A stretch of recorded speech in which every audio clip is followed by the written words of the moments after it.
Queridos hermanos, iniciamos la lección divina de este día, lunes 28 de febrero, lunes de la octava semana del tiempo ordinario. Por la señal de la Santa Cruz de nuestros enemigos, líbranos, Señor Dios nuestro, en el nombre del Padre, y del Hijo, y del Espíritu Santo. Amén.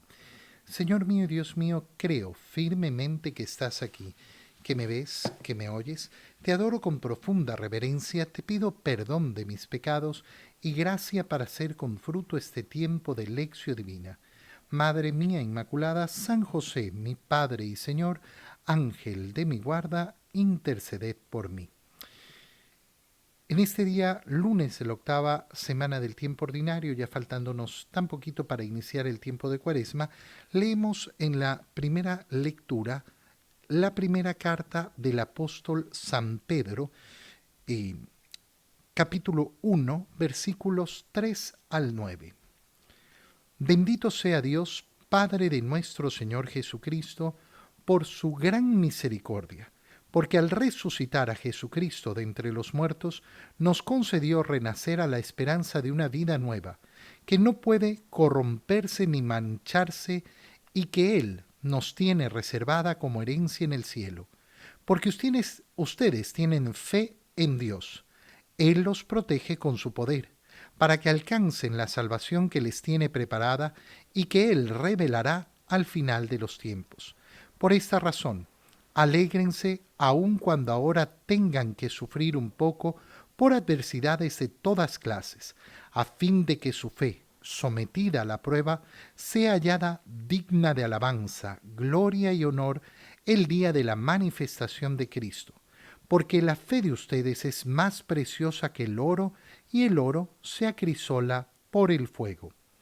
A Cristo Jesús no lo han visto y sin embargo lo aman. Al creer en Él, ahora sin verlo, se llenan de una alegría radiante e indescriptible, seguros de alcanzar la salvación de sus almas, que es la meta de la fe. Palabra de Dios. El inicio de esta primera carta del apóstol San Pedro es verdaderamente precioso. Empieza, estamos a partir del versículo 13, es decir, que nos hemos saltado los dos primeros versículos que son el saludo. Después de realizar el saludo, San Pedro empieza con esta alabanza a Dios. Qué bonito siempre seguir el ejemplo de San Pedro, ¿no? Iniciar todas nuestras acciones alabando a Dios, que la alabanza forme parte permanente de nuestra vida, porque eso es reconocer para qué hemos sido creados. Nosotros hemos sido creados para alabar a Dios. Bendito sea Dios, Padre de nuestro Señor Jesucristo. Es decir, ¿cómo está iniciando? En la alabanza al Padre en el Hijo, reconociendo al Padre y al Hijo. ¿Y por qué? Por su gran misericordia.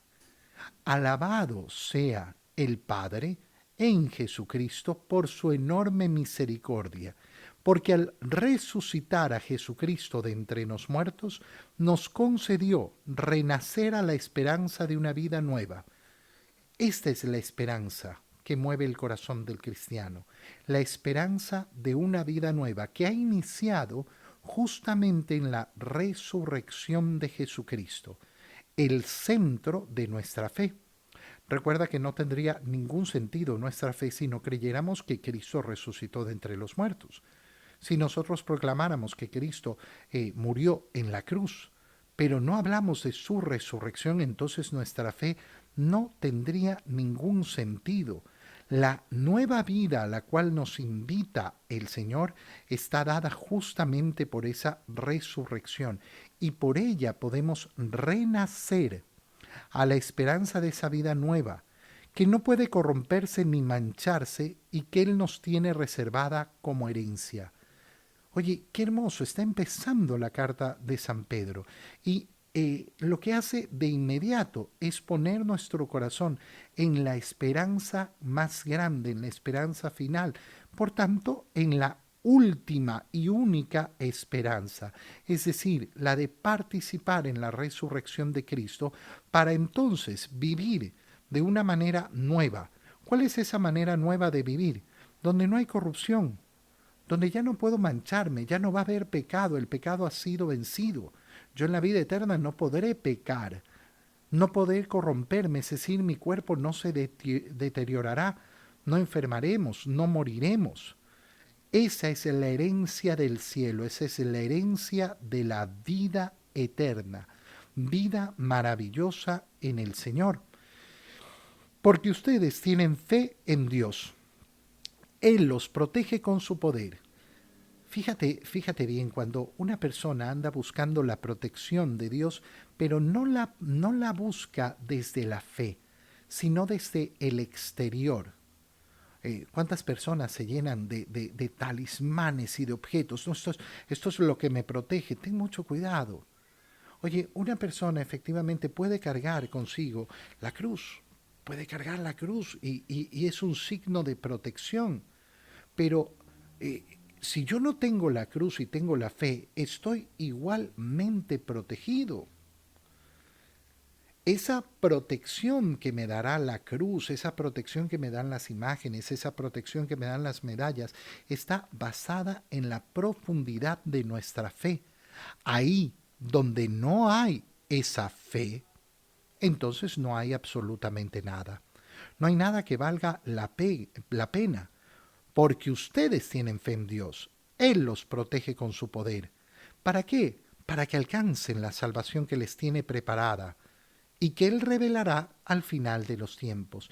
Esa salvación, efectivamente, nosotros la avisoramos a través de nuestra fe, pero nadie ha visto lo que nos tiene preparado el Señor. ¿Qué sabemos? Sabemos que vale la pena, que verdaderamente vale la pena aquello que nos tiene preparado el Señor, que es de verdad lo más grande y lo más magnífico. Él los protege para que puedan alcanzar la salvación. La salvación no es un imposible. La salvación es posible por la misericordia de nuestro Dios, por esa misericordia que nos ha extendido las manos. Oye, ¿cómo vive una persona sabiendo que tiene al alcance la salvación? Con alegría, con profunda alegría en el corazón. ¿Cómo vive una persona que sabe que tiene a su alcance la salvación sin miedos, sin miedos, sin angustias, sin ansias, sin obsesiones en su corazón? Sabe que tiene lo más importante y que se nos mostrará al final de los tiempos. Por esta razón, fíjate bien lo que dice San Pedro, alégrense, alégrense. Si ustedes tienen claro esto, entonces van a vivir la alegría, van a vivir efectivamente la profunda alegría del corazón, aun cuando ahora tengan que sufrir un poco por adversidades de todas clases. No nos está diciendo San Pedro, miren, se van a acabar todos los sufrimientos, se van a acabar todas las penas. No, no nos está diciendo eso. Alégrense, aunque ahora tengan que sufrir un poco por esas adversidades de toda clase que van a tener que enfrentar. Pero cuando yo tengo clara la esperanza, cuando yo tengo clara la misericordia de Dios, he bendecido a Dios, entonces entiendo que todas las adversidades se van a convertir para mí en una prueba de fe, en una prueba de fe. Qué distinto es darnos cuenta de esto cuando hablamos de esas pruebas de fe. ¿A qué me refiero? Mira, una persona normalmente se equivoca cuando dice Dios me ha mandado esta enfermedad como prueba. Dios me ha mandado este mal como prueba. Yo he tenido que enfrentar este mal, yo he tenido que enfrentar la muerte de mi padre, de mi madre, de mi esposo, de mi hijo como prueba que me pone Dios. Eso es una mentalidad terrible. Eso es una mentalidad terrorífica, porque al final esa persona está diciendo que Dios para probarlo le manda males. Dios no se dedica a mandarnos males. Pero ¿y cómo es que hablamos de la prueba? Porque yo asumo las realidades que tengo que vivir, los sufrimientos que tengo que padecer, como una prueba de mi fe. me enfrento al mundo, me enfrento a sus males, me enfrento a todas las pruebas, pero ¿por qué? Porque yo lo veo como una prueba de mi fe, porque efectivamente quiero delante de esto probarle al Señor que a pesar de tener que sufrir estos males, voy a perseverar en esa fe y en esa confianza en Él. Entonces, claro, es otra cosa. Y entonces nuestra fe será hallada digna de alabanza, gloria y honor el día de la manifestación de Cristo. Porque has sido perseverante, porque efectivamente probaste tu fe. Entonces, ¿qué ocurre? Entonces has sido hallado digno de alabanza, gloria y honor el día en que Cristo se manifieste. Porque la fe de ustedes es más preciosa que el oro y el oro se acrisola por el fuego. Si el oro, que es un metal tan hermoso, para ser purificado pasa por el fuego, ¿qué está diciendo San Pedro? Bueno, nosotros también tenemos que pasar por el fuego. Tenemos que pasar por esa purificación. A Cristo no lo han visto y sin embargo lo aman. Esta es la realidad. Yo no creo porque Cristo se me apareció. Yo no creo porque Cristo ha venido a hablarme. Yo creo porque le he creído al testimonio que dieron los apóstoles y que se ha transmitido en la iglesia. A Cristo no lo he visto, pero lo amo. Al creer en Él ahora sin verlo, se llenan de una alegría radiante e indescriptible. Ese es el modo de vida del cristiano. La fe me llena de alegría. La fe me llena de alegría. ¿Por qué? Porque conozco la esperanza de mi fe. Conozco qué es lo que anhela mi corazón, qué es lo que espero recibir yo. Y eso es lo más importante para mí, porque tengo la seguridad de alcanzar la salvación de mi alma, que es la meta de la fe. Fíjate en esas palabras. La salvación de mi alma, esa es la meta de mi fe. No existe otra, no interesa otra. Esta es. Esta es de verdad la que yo anhelo, la que yo espero. La salvación de mi alma, la meta. Estoy en un camino. ¿Y cuál es el final de ese camino? La salvación eterna. Y si estoy caminando ese camino, ¿cómo lo voy a hacer? Alabando a mi Señor con el corazón siempre lleno de dicha. En el Evangelio, continuando con esa lectura del Evangelio de San Marcos, leemos el capítulo 10, versículos 17 al 27. En aquel tiempo, cuando salía Jesús al camino, se le acercó corriendo un hombre y se arrodilló ante él y le preguntó: Maestro bueno, ¿qué debo hacer para alcanzar la vida eterna? Jesús le contestó: ¿Por qué me llamas bueno? Nadie es bueno sino solo Dios. Ya sabes los mandamientos: no matarás, no cometerás adulterio, no robarás, no levantarás falso testimonio, no cometerás fraudes, honrarás a tu padre y a tu madre. Entonces él le contestó: Maestro, todo eso lo he cumplido desde muy joven. Jesús lo miró con amor y le dijo: Solo una cosa te falta. Ve y vende lo que tienes. Da el dinero a los pobres y así tendrás un tesoro en los cielos. Después, ven y sígueme. Pero al oír estas palabras el hombre se entristeció y se fue apesadumbrado, porque tenía muchos bienes. Jesús, mirando a su alrededor, dijo entonces a sus discípulos: Qué difícil les va a ser a los ricos entrar en el reino de Dios.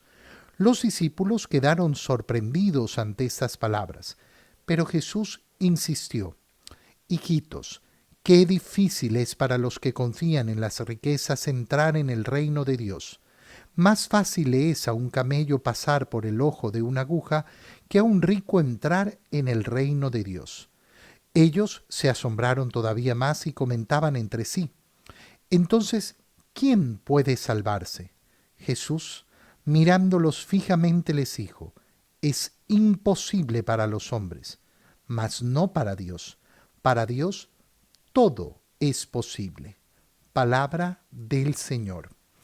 Mira, este evangelio que acabamos de leer es un evangelio tan importante, tan grande y tan bello, porque nos presenta varios temas que son verdaderamente fundamentales para la vida cristiana. Partamos analizando la sorpresa de los discípulos, esa sorpresa final cuando el Señor les dice, oye, qué difícil va a ser para los ricos entrar en el reino de los cielos. ¿Y qué pasa con los discípulos? Quedan sorprendidos ante estas palabras. ¿Por qué? ¿Por qué esa sorpresa? ¿En qué se basa esa sorpresa? ¿Por qué la sorpresa de los discípulos? Porque hay que entender que lo que está haciendo el Señor es cambiar la lógica del mundo, cambiar los cánones con los cuales nosotros llamamos dicha al tipo de vida en este mundo. Esto se une lógicamente a esas palabras del Señor que continuamente habrá pronunciado las bienaventuranzas. ¿Quién es dichoso? ¿Quién es bienaventurado? No los ricos, sino los pobres.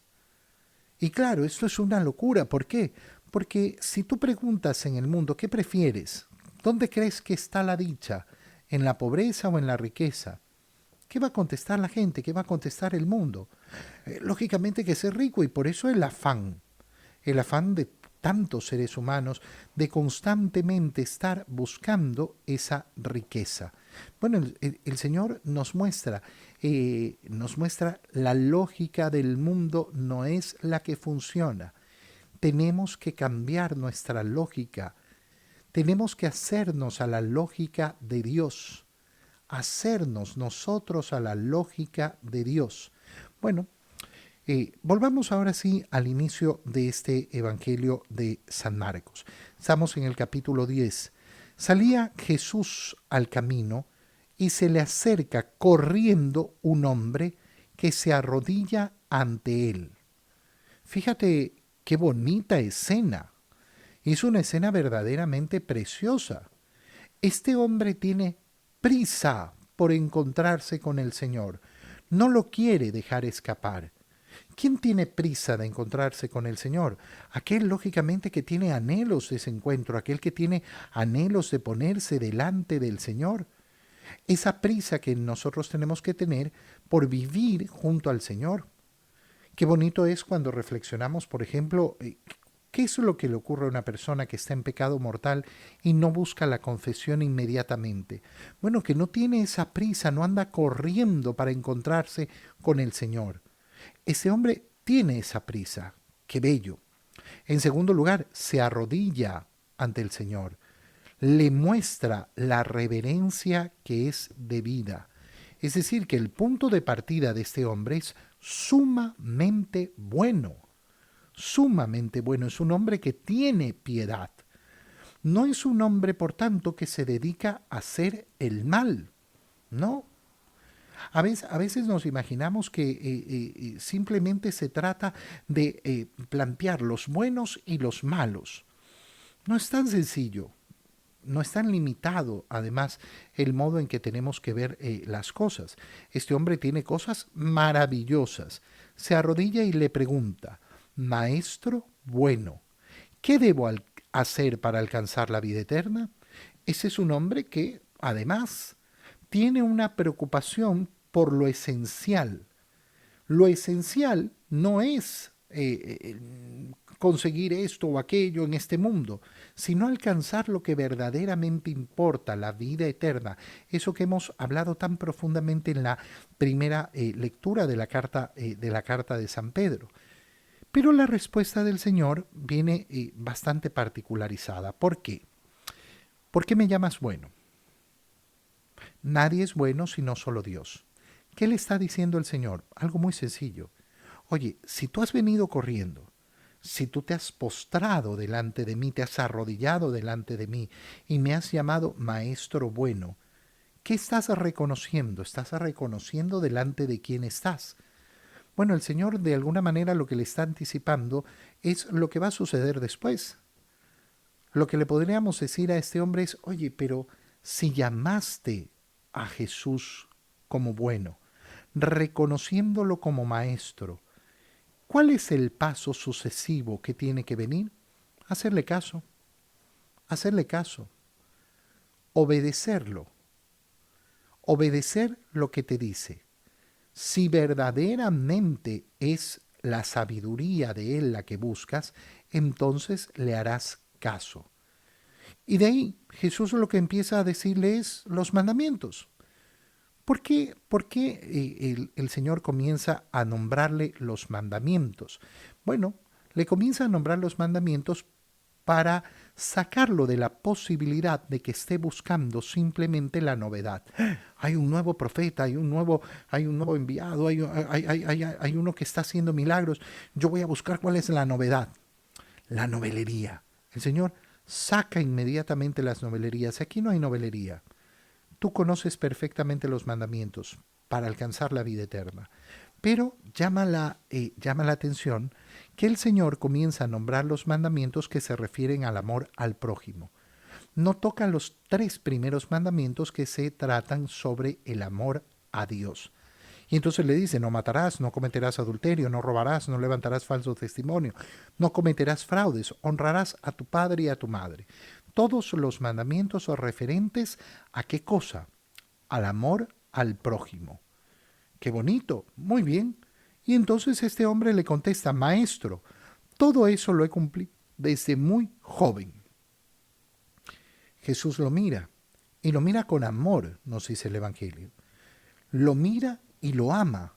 ¿Por qué? Porque al mirarlo reconoce que efectivamente sí, estos mandamientos los ha cumplido y cumple con el amor al prójimo. Y por tanto, ahora viene, solo una cosa te falta, pon a Dios en primer lugar. Cumple el primer mandamiento, ama a Dios sobre todas las cosas. Qué importante es darnos cuenta cómo los 2 mandamientos, el amor a Dios y amor al prójimo, tienen que ir juntos. Pero hay que tener mucho cuidado cuando yo pienso que por amar al prójimo amo a Dios, sin tener actos concretos de amor a Dios, de entrega verdadera en confianza a Dios, de haberle entregado mi vida, de estar verdaderamente entregado a ese amor profundo a Dios.